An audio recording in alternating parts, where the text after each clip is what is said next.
Welcome to The Explainer. I am absolutely thrilled you're joining us today because, well, we're tackling one of the single most vital skills anyone can possess: effective communication. Whether you're an educator, a business leader, or really just someone trying to get a point across to your friends, getting people to actually care about your ideas is the ultimate challenge. So today, we're going to break down a truly brilliant framework from the book Made to Stick, and we'll show you exactly how to transform your everyday messages into totally unforgettable concepts. Okay, let's dive into this, because this right here is the million-dollar question. Have you ever noticed how a completely fabricated urban legend, maybe something you read once in a forwarded email, can effortlessly spread around the globe and just stick in your brain for decades? Yet on the flip side, a heavily funded corporate message or a critically important public service memo often just completely disappears from our minds the second we finish reading it. Why is that? What gives one idea incredible staying power, while another just fades away? To figure out the exact anatomy of stickiness, here is our roadmap for today. We're going to cover 1. Why some ideas stick. 2. Keep it simple and surprising. 3. Make it concrete and credible. 4. The power of emotion. 5. Stories spark action. And finally, 6. Crafting your sticky message. Let's start right at the top. Section 1. Why some ideas stick. The mystery solved. The brilliant minds who actually set out on this marvelous mission are the Heath brothers, Chip and Dan.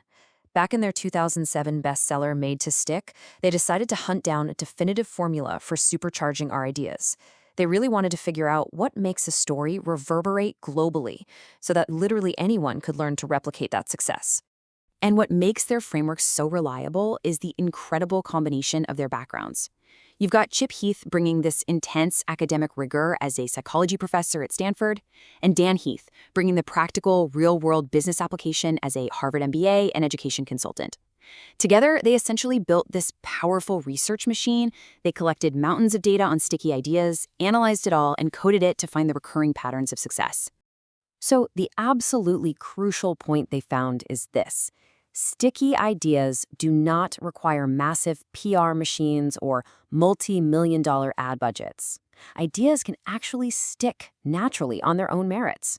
Whether it's an algebra lesson or a local political campaign, ideas stick with way less effort if they just follow a specific set of underlying principles. And we are going to explore those right now. All right, moving to section 2, keep it simple and surprising. The first principles. Let's talk about simplicity first. Now, when the authors say simple, they absolutely do not mean dumbing the message down. That's a huge misconception. Simplicity is really about finding the absolute core essence of an idea. It's about stripping away all the extra noise until you can sum up your main point in a single, profound sentence or phrase that naturally compels someone to take action. And this brilliantly illustrates what they mean. Take the golden rule: treat others like you want to be treated. It is the ultimate example of a simple, profound message. It's so perfectly distilled down to its core essence that it has survived and thrived across diverse cultures throughout global history. The second principle is the unexpected. Listen, if you want people to pay attention, you have to challenge their expectations. Surprises literally stick to our brains, but getting short-term attention with a quick surprise, that's really only half the battle. To hold long-term interest, you must engage curiosity by systematically opening gaps in your audience's knowledge, basically making them realize they don't know something, and then satisfyingly filling those gaps. Next up, section 3, make it concrete and credible. Anchor your idea. So once you have their attention, you have to anchor your message in reality. Concreteness is completely indispensable here.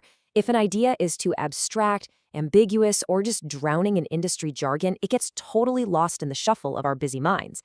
An idea is only sticky if we can understand and remember it with ease. It has to be firm, clear, and totally tangible. Next is credibility. Credibility encourages agreement. When someone we trust shares an idea, we obviously care about it way more than if it comes from a total stranger. Now, experts and celebrities, they're obvious sources of credibility. But what if you don't have a celebrity on speed dial? The Heath brothers highlight this amazing power of the anti-authority. Take Pam Laffin, for example. She wasn't an expert or a famous actor. She was a smoker battling emphysema. By sharing her highly personal, devastating struggle with failing lungs, she became a profoundly credible anti-authority for anti-smoking campaigns. Her raw honesty made her message undeniably sticky. which leads perfectly into Section 4, the power of emotion. Make people care. Now, what's really interesting about this is the stark contrast between two very famous public service announcements. You have the 1970s Crying Indian campaign. It was iconic, sure, but it relied entirely on guilt and shame. By the 1980s, its effectiveness had tanked, especially in places like Texas, where litter was a $25 million a year problem. Researchers actually found that the typical Texas litter bug was an 18 to 35-year-old male who drove a pickup truck and was deeply resistant to authority and cute please don't litter guilt trips. So Texas totally changed tactics. They created the Don't Mess with Texas campaign, specifically designed to appeal not to guilt, but just state pride and identity. And wow, the real-world results of tapping into that specific emotional identity were massive. They used rugged and mired Texan celebrities like Willie Nelson and boxer George Foreman to look right into the camera and say, "Don't mess with Texas," speaking directly to that target demographic. This emotional shift caused a 29% reduction in littering in just the first year, and a staggering 72% reduction in roadside litter over 5 years. That is huge. All right, Section 5, Stories Spark Action. Inspire with narrative. I absolutely love the science behind this one. The human brain is highly susceptible to mental simulation. Did you know that when you merely imagine an event, your brain treats it almost exactly as if you were physically experiencing it? It's true. Brain scans show that imagining a flashing light activates the exact same brain areas as actually seeing one. Thinking about words starting with P or B makes your lips subtly move. Imagining drinking lemon juice literally makes you salivate. In fact, mental practice can produce about 2/3 of the benefits of physical practice. Because of this amazing quirk of our brains, a great story works incredibly well because it acts as a mental simulation. It gives your audience a lifelike framework.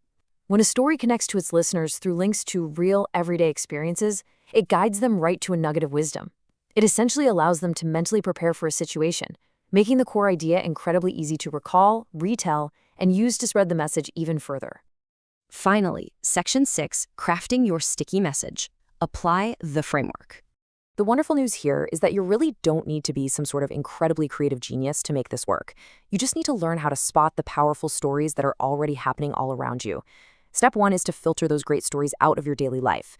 Step 2 is to test them against the principles we just discussed. Are they simple, unexpected, concrete, credible, emotional, and story-driven?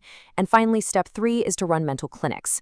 The authors show exactly how you can prepare for specific challenges, like their clinic on dealing with problem students, by dissecting different messages and actively applying the stickiness checklist to find the absolute best response.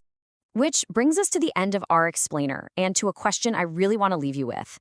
How will you apply this framework to make your own ideas impossible to forget?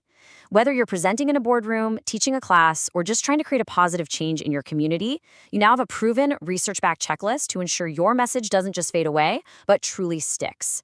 Take these tools, start looking for those great stories, and go make your ideas matter. Thanks so much for learning with us today.